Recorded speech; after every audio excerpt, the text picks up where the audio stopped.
बिस्मिल्लाहिर्रहमानिर्रहीम। अस्सलाम वालेकुम नाज़रीन, मैं अहमद फवाद हूँ और आप मेरा यूट्यूब चैनल देख रहे हैं। नाज़रीन, कुछ अहम खबरों के साथ आज के व्लॉग में आपकी खिदमत में हाजिर हुआ हूँ। सबसे पहले तो पंजाब के निगरान वज़ीर आला के हवाले से कुछ अहम और एक्सक्लूसिव डिटेल्स हैं, ये मैं आपके साथ शेयर करूँगा। कौन पंजाब का नया निगरान वज़ीर आला बनने जा रहा है और फिर उसके बाद ही काबीना की तश्कील होगी, इस पर कुछ तफसीलात आपके साथ में शेयर करूँगा। दूसरे नंबर पर नाज़रीन, राना सनाउल्लाह की ज़बरदस्त ठुकाई जो है वो की गई है। यहाँ तक कि राना सनाउल्लाह को नवाज शरीफ ने लंदन भी बुला लिया है। पंजाब की जो सूरत हाल हुई है, ख़ास तौर पर परवेज़ इलाही ने जो एतमाद के वोट में कामयाबी हासिल की है, इसका ज़िम्मेदार राना सनाउल्लाह को करार देते हुए ये तलब किया गया है और उनसे अहम जिम्मेदारियां वापस लेने के हवाले से भी कुछ डिटेल्स हैं, ये भी आज के व्लॉग में आपके सामने रखूँगा। और आखिर में नाज़रीन, इमरान खान साहब की जानिब से कुछ लोगों को साफ इनकार किया गया है। ये मामला क्या है, कौन इमरान खान के मिन्नत तरले करने पर इस वक्त मसरूफ़ है।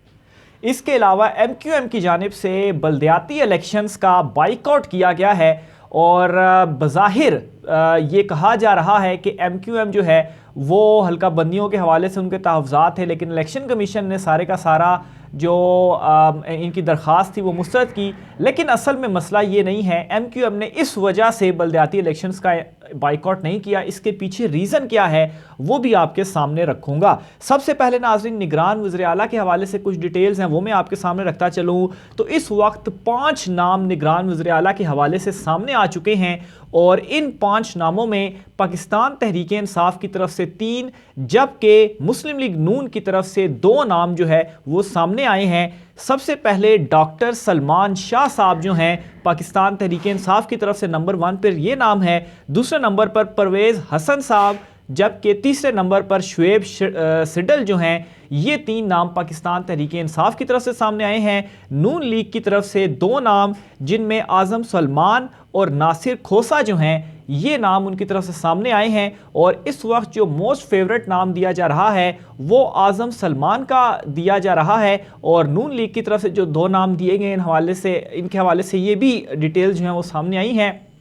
कि ये दोनों जो हैं वो नून लीग और प्लस पाकिस्तान तहरीक इंसाफ के साथ काम जो है वो भी कर चुके हैं। माफ़ कीजिएगा। तो बहरहाल इनमें सबसे ज़्यादा जो फेवरेट नाम इस वक्त करार दिया जा रहा है वो आज़म सलमान का नाम दिया जा रहा है। 12 तारीख को परवेज़ इलाही ने समरी भेजी और 14 तारीख को ये जो गज़ट था, गज़ट नोटिफिकेशन पहले गवर्नर ने मंजूर किया और फिर उसके बाद बाकायदा तौर पर एक गज़ट नोटिफिकेशन होता है जो कि जारी किया जाता है, वो 14 जनवरी को जारी किया गया। और उसमें ये लिखा गया कि 14 जनवरी रात 10:10 पर जो असेंबली है वो पंजाब की तहलील हुई है। और इससे पहले उसमें यह भी लिखा गया कि तोड़ने की समरी 12 तारीख को परवेज़ इलाही की जानिब से भेजी गई थी। तो अब असेंबली तोड़ने के 3 रोज़ के बाद निगरान वज़ीर आला का फैसला जो है वो करना होता है। अपोजिशन लीडर और जो वज़ीर आला होता है उनकी तरफ से नाम आने होते हैं, यानी कि कल तक का वक्त है। अगर इन 5 नामों में से वैसे तो ये होता है कि 2-2 नाम जो हैं, 3-3 भी होते हैं, लेकिन इस वक्त जो है वो ये बताया जा रहा है कि 2-2 नाम जो हैं वो दोनों की तरफ से दिए जाएंगे और उन 2 नामों में से एक नाम के ऊपर इत्तफाक किया जाएगा। फ़र्ज़ करें कि अगर कल तक परवेज़ इलाही और हमजा शहबाज के दरमियान नामों के ऊपर इत्तफाक नहीं होता तो फिर मामला चला जाएगा इलेक्शन कमीशन के पास और चीफ इलेक्शन कमिश्नर जो हैं वो इस हवाले से डिसीजन लेंगे और इन्हीं 5 नामों में से जो 4 नाम जाएंगे उनमें से एक नाम जो है वो निगरान वज़ीर आला के लिए सेलेक्ट किया जाएगा। और इस वक्त जो ज़्यादा जो है जिसको मार्क किया जा रहा है वो आज़म सलमान का नाम जो है वो मार्क किया जा रहा है कि इनको ज़्यादा इम्कानात है कि निगरान वज़ीर आला जो है वो बनाया जाएगा। अब दूसरी तरफ मैं आता हूँ राना सनाउल्लाह के हवाले से। राना सनाउल्लाह जो है वो बहुत ही बड़ी मुश्किल में इस वक्त फंस चुके हैं, क्योंकि जो पंजाब में एतमाद का वोट हासिल किया परवेज़ इलाही ने,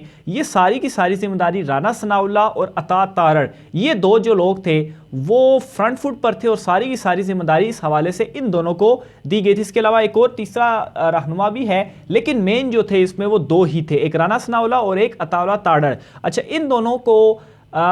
एंड वक्त तक ये यकीन था कि परवेज़ इलाही एतमाद का वोट नहीं लेंगे, क्योंकि पाकिस्तान तहरीक इंसाफ की जो स्ट्रेटजी थी इस हवाले से कि उन्होंने अपने जो अरकान थे उनको पहले कुछ अरकान को उन्होंने बिल्कुल वो पार्लियामेंट में आई नहीं, उनको साइड पे रखा गया और फिर एट द एंड जैसा ही उन्होंने एतमाद का वोट लेना था तो उनके जो अरकान थे वो पार्लियामेंट में आए और राना सनाउल्लाह और अता तारड़ जो हैं उनके वाले से यहाँ तक कहा जा रहा है कि FIA को यूज़ करते हुए उन्होंने इनकी जो लोकेशंस थी उनको भी ट्रेस करते रहे और एंड तक कुछ अरकान की पाकिस्तान तहरीक इंसाफ की जो लोकेशंस थी वो पार्लियामेंट के करीब नहीं थी बल्कि किसी और शहर में थी। और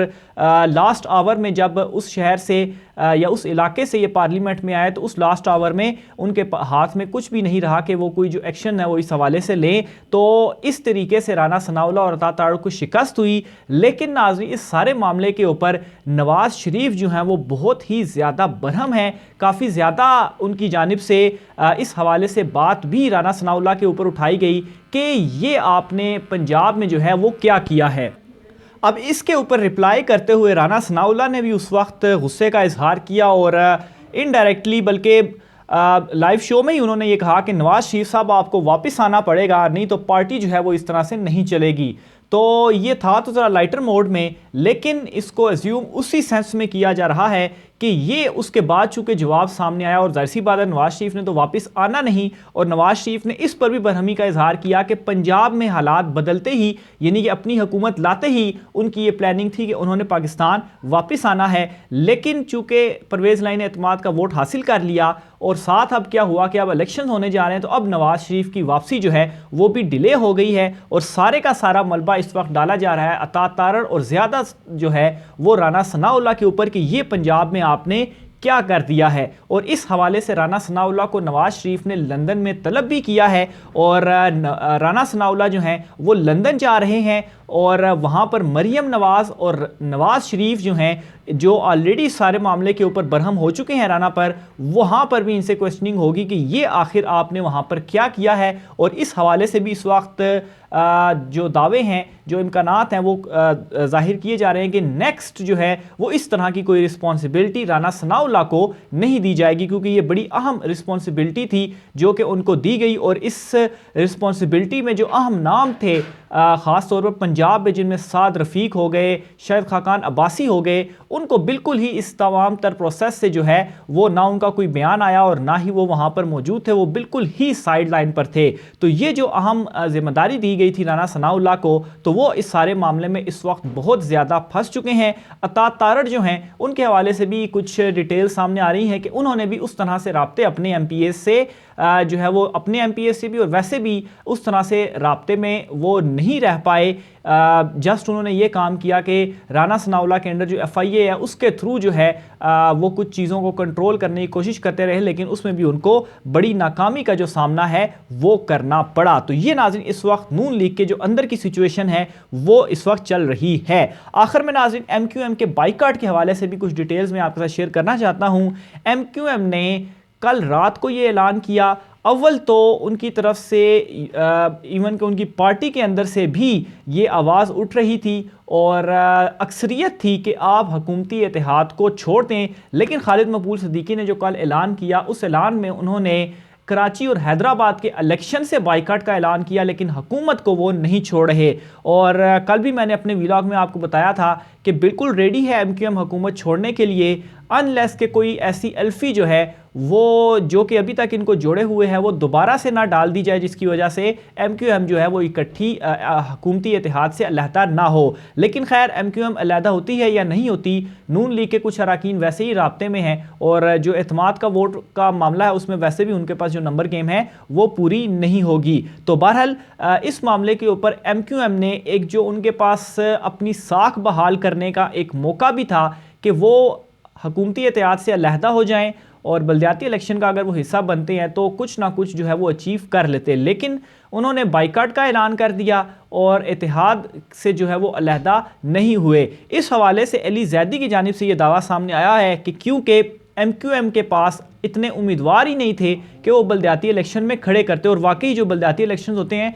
इनमें तो हज़ारों की तादाद में जो उम्मीदवार हैं वो आप खड़े करते हैं। तो MQM के पास तो कराची और हैदराबाद के जो आम इंतखाबात होते हैं वो उनमें भी अपने पूरे बंदे जो है वो खड़े नहीं कर पाते, तो वहाँ पर उन्होंने बल्दियाती इंतखाबात में इतने बंदे उनके पास वाकई नहीं थे। और ये जो उनका दावा है ये इस हवाले से भी काफ़ी इसमें जो वज़न है वो भी नज़र आ रहा है। तो MQM ने असल में इस वजह से बाइकाट किया, उनको एक बहाना जो है वो चाहिए था। साथ ही साथ जो पाकिस्तान तहरीक इंसाफ के 5 मुनहरिफ अरकान जिन्होंने परवेज़ इलाही को वोट नहीं दिया, उन्होंने कोशिश की है कि इमरान खान साहब से रब्ता किया जाए, उनको एक्सप्लेनेशन दी जाए, लेकिन इमरान खान साहब ने उनसे मिलने से इनकार किया है। प्लस उनको पीटीआई ने नोटिस जारी किया है कि आपने क्यों वोट नहीं दिया, इसके ऊपर वजाहत दें। और असद उमर से ये कहा है कि आप उनको जो है वो चूँकि सेक्रेटरी जनरल भी है, उनको मुकर्रर किया गया है कि ये 5 को 5 आपके पास आके आपको वजाहत देंगे, और अगर ये नहीं भी देते, खैर अब तो मामला चूँकि ख़त्म भी हो चुका है, तो ये 5 तो पार्टी से गए। तो मज़ीद डिटेल जो भी होंगी आपके साथ मैं शेयर करता रहूँगा इस हवाले से। आज की व्लॉग से मुझे इजाज़त दीजिए, अल्लाह हाफ़िज़।